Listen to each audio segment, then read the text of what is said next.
moments later.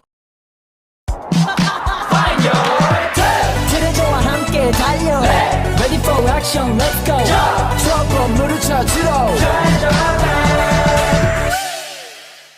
Assalamualaikum warahmatullahi wabarakatuh. Perkenalkan, nama saya Kayla Zibrani. Saya dari kelompok 9.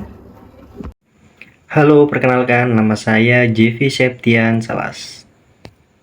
Saya Jennifer Putri Wijayanti. Nama saya Riza Adelia Putri. Nama saya Aprilia Hasanah. Saya Caroline Zulfa Febrianti. Saya Zulia Kurotul Afifah. Baik, Assalamualaikum warahmatullahi wabarakatuh. Salam sejahtera untuk kita semua. Apa yang kita minum, apa yang menyegarkan kita hari ini adalah bagian tak terpisahkan dari sumber daya alam yang bernilai, yaitu air. Namun, di balik keindahan aliran sungai dan kejernihan danau, terkadang tersembunyi realitas yang tidak kita lihat secara langsung. Hari ini, kita akan menjelajahi aspek penting dari hukum sumber daya alam. Fokus pada permasalahan yang mendalam mengenai pencemaran air.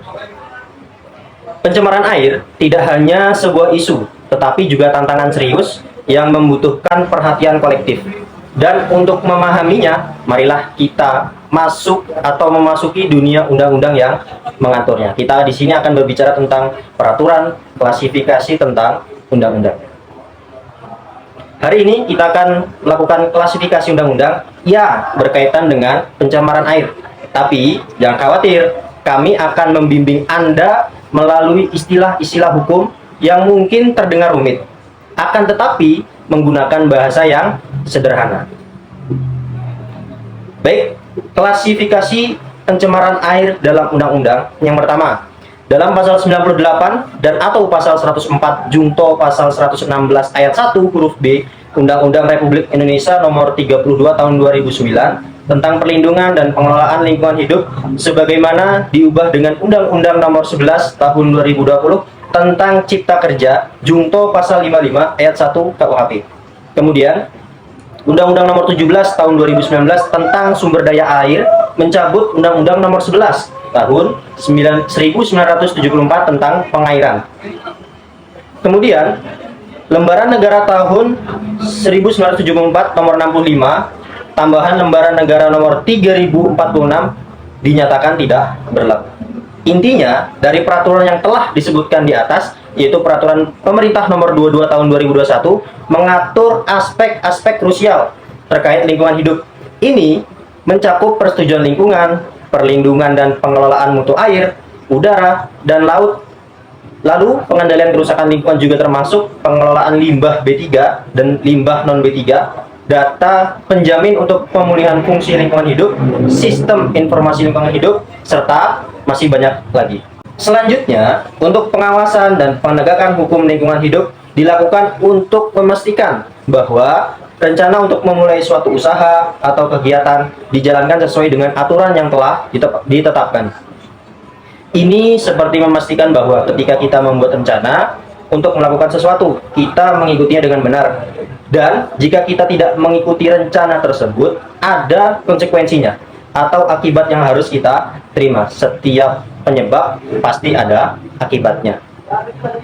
Sama halnya jikalau kita membuat gambaran ketika membuat sebuah janji atau kesepakatan, kita harus memenuhi kewajiban kita harus memenuhi prestasi kita.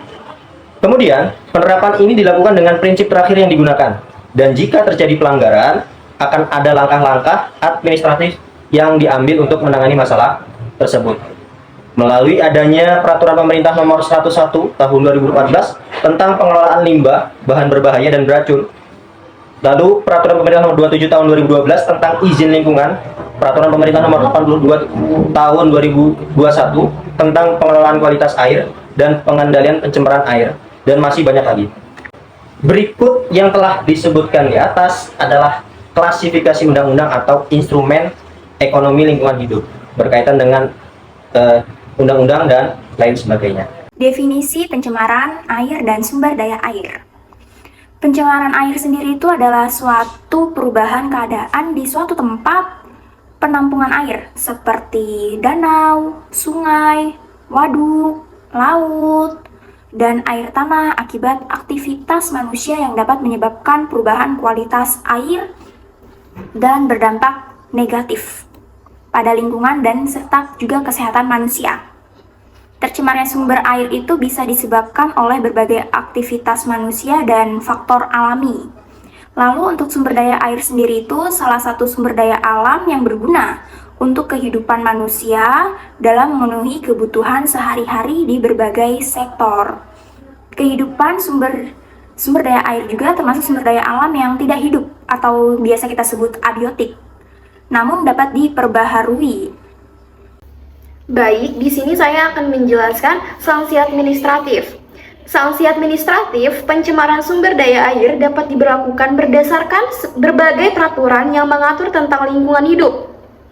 Salah satu peraturan yang mengatur sanksi administratif pencemaran sumber daya air adalah Undang-Undang Nomor 32 Tahun 2009 tentang Perlindungan dan Pengelolaan Lingkungan Hidup. Pasal 76 ayat 1 dari undang-undang ini menjelaskan bahwa setiap orang atau badan hukum yang melakukan pencemaran sumber daya air dapat dikenai sanksi administratif berupa denda administratif.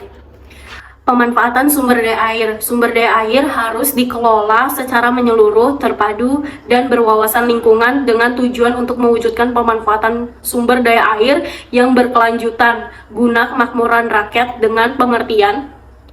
Yang pertama, secara menyeluruh, yaitu mencakup semua bidang pengelolaan yang meliputi konservasi dan pendayagunaan sumber daya air, serta pengendalian daya rusak air meliputi satu sistem wilayah pengelolaan yang mencakup semua proses perencanaan, pelaksanaan, pemantauan, dan evaluasi. Yang kedua, ada secara terpadu, berupa pengelolaan yang dilaksanakan dengan melibatkan semua pemangku kepentingan antar sektor dan antar wilayah. Yang ketiga, berwawasan lingkungan hidup di mana pengelola yang dilakukan harus memperhatikan keseimbangan ekosistem dan daya dukung lingkungan. Yang terakhir ada berkelanjutan di mana pengelolaan yang dilakukan ditujukan untuk kepentingan generasi sekarang dan kepentingan generasi mendatang. Selanjutnya adalah konservasi sumber daya air. Konservasi air adalah pelestarian atau perlindungan terhadap air. Makna konservasi air secara luasnya adalah pengelolaan suatu tempat dengan maksud untuk memelihara keberadaan serta keberlanjutan keadaan, sifat, dan fungsi air agar senantiasa terjaga dan tersedia dalam kuantitas dan kualitas guna memenuhi kebutuhan makhluk hidup. Dalam Konstitusi Indonesia telah mengatur pengelolaan sumber daya alam termasuk air, seperti yang telah disebutkan dalam Undang-Undang Dasar 1945 Pasal 33 ayat 3, bahwa sumber daya air merupakan bagian dari kekayaan alam yang dikuasai oleh negara dan dipergunakan untuk kemakmuran rakyat Indonesia. Oleh sebab itu, metode yang dapat dilakukan untuk konservasi air melalui perlindungan dan pelestarian sumber air diantaranya yaitu menetapkan kawasan lindung air tanah dan menetapkan zona perlindungan sumber air baku yang berasal dari mata air atau air tanah. Selanjutnya, untuk melestarikan air, maka dapat dilakukan dengan reboisasi pada daerah perbukitan belereng, curam, dan pembuatan hutan pada kawasan lindung. Selain pada wilayah kawasan lindung, dapat pula melakukan perlindungan dan pelestarian seperti membuat sumur, resapan, dan biopori di halaman rumah. Dan terakhir, pengelolaan kualitas air seperti yang tertuang dalam Undang-Undang Nomor 7 Tahun 2004 menyebutkan bahwa untuk mempertahankan dan memulihkan kembali kualitas air, baik air yang sudah berada pada sumbernya maupun air yang baru masuk ke dalam tanah. Kasus pencemaran lingkungan yang terjadi pada warga Sukoharjo dan Pekalongan laporkan PT RUM dan PT Pajitek sebagai koperasi pencemar lingkungan kepada KLHK, Komnas HAM, dan Komnas Perempuan. Warga Sukoharjo melaporkan PT Rayon Utama Makmur atau RUM di Kecamatan Muter, Kabupaten Sukoharjo, produksi serat rayon oleh PT RUM yang telah berjalan dari tahun 2017 hingga saat ini telah menyebabkan pencemaran lingkungan berupa pencemaran udara dan air sungai. Pencemaran udara yang dirasakan warga berupa bau busuk, menyengat yang mengakibatkan mual, pusing, tegang leher, hingga sesak nafas. Di waktu yang bersamaan, warga Kabupaten Pekalongan juga melaporkan pencemaran lingkungan yang dilakukan PT Panggung Jaya Indah Tekstil atau Pajitex di Kabupaten Pekalongan yang berlangsung setidaknya sejak tahun 2006. PT Pajitex merupakan perusahaan tekstil yang memproduksi sarung, Aktivitas produksi PT Pajitex menimbulkan pencemaran lingkungan berupa asap dan debu batubara yang keluar dari cerebong perusahaan ditambah dengan suara bising mesin. Karena hal ini, warga merasa gatal-gatal dan ispa. Di samping itu, sungai di sekitar permukiman warga juga terdampak limbah sehingga berwarna pekat dan berbau busuk sehingga membuat warga merasa gatal. Sebelumnya, warga dari 2 kabupaten di Jawa Tengah tersebut sudah melaporkan dugaan adanya pencemaran kepada pemerintah daerah masing-masing, baik di tingkat kabupaten maupun provinsi. Akan tetapi, laporan-laporan yang diajukan oleh warga tidak ditindak secara serius oleh pemerintah dengan baik di Kabupaten Sukoharjo, Kabupaten Pekalongan, maupun Provinsi Jawa Tengah. Akibatnya, pencemaran yang dilakukan dan PT RUM dan PT Pajitex terus terjadi hingga hari ini tanggal 6 Januari 2022. Selanjutnya, sanksi administratif dari Pemkab dan KLHK sudah diberikan, namun tak menghilangkan pencemaran yang terus terjadi hingga hari ini. 1. KLHK segera memberikan sanksi administratif berupa pembekuan perizinan atau pencabutan perizinan pada PT RUM dan PT Pajitex karena telah melakukan pencemaran lingkungan. 2. KLHK segera melakukan penyidikan atas dugaan tindak pidana lingkungan hidup yang dilakukan oleh PT RUM dan PT Pajitex. 3. Komnas HAM dan Komnas Perempuan agar segera mendesak KLHK untuk segera memberikan sanksi tegas pada PT RUM dan PT Pajitex karena telah melakukan pencemaran lingkungan. Selain itu, PT Pajitex sudah terbukti untuk melakukan pencemaran melalui putusan pengadilan Negeri Pekalongan pada Rabu 22 Desember 2021 bahwa manajer factory PT Pajitex Pekalongan telah melakukan dumping limbah dan atau bahan berbahaya ke media lingkungan hidup tanpa izin. 1. Menjatuhkan pidana kepada terdakwa oleh karena itu dengan pidana penjara selama 3 bulan dan pidana denda sejumlah 100 juta rupiah. Dengan ketentuan apabila denda tersebut tidak dibayar, diganti dengan pidana kurungan selama 1 bulan. 2. Menetapkan pidana tersebut tidak perlu dijalankan kecuali dalam masa percobaan selama 6 bulan. Terdakwa telah melakukan tindak pidana lagi berdasarkan putusan hakim yang telah mempunyai kekuatan hukum yang tetap. Ada beberapa peraturan yang mengatur pencemaran lingkungan oleh perusahaan terhadap masyarakat. Beberapa peraturan penting yang mengatur masalah ini antara lain Undang-Undang Nomor 32 Tahun 2009 tentang Perlindungan dan Pengelolaan Lingkungan Hidup. Undang-undang ini mengatur undang-undang dasar yang mengatur perlindungan lingkungan hidup di Indonesia. Undang-undang ini mencakup berbagai aspek pengelolaan lingkungan, termasuk pencemaran lingkungan oleh perusahaan. Undang-Undang Nomor 23 Tahun 1997 tentang Pengelolaan Lingkungan Hidup. Undang-undang ini adalah undang-undang lama yang masih berlaku dan mengatur tentang pengelolaan lingkungan hidup, termasuk masalah pencemaran lingkungan.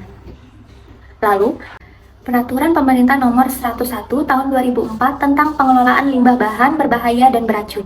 Peraturan ini mengatur pengelolaan limbah bahan berbahaya dan beracun dalam kurung B3 yang dihasilkan oleh perusahaan. Perusahaan wajib mengelola limbah B3 dengan baik agar tidak mencemari lingkungan dan berpotensi membahayakan masyarakat. Kesimpulannya, demikianlah gambaran singkat kita tentang hukum sumber daya alam dan pencemaran lingkungan. Semoga video ini dapat memberikan wawasan yang lebih baik dan memotivasi kita untuk lebih peduli terhadap lingkungan di sekitar kita. Terima kasih telah menyaksikan. Jangan ragu untuk membagi dan memberikan tanggapan Anda. Sampai jumpa di video selanjutnya.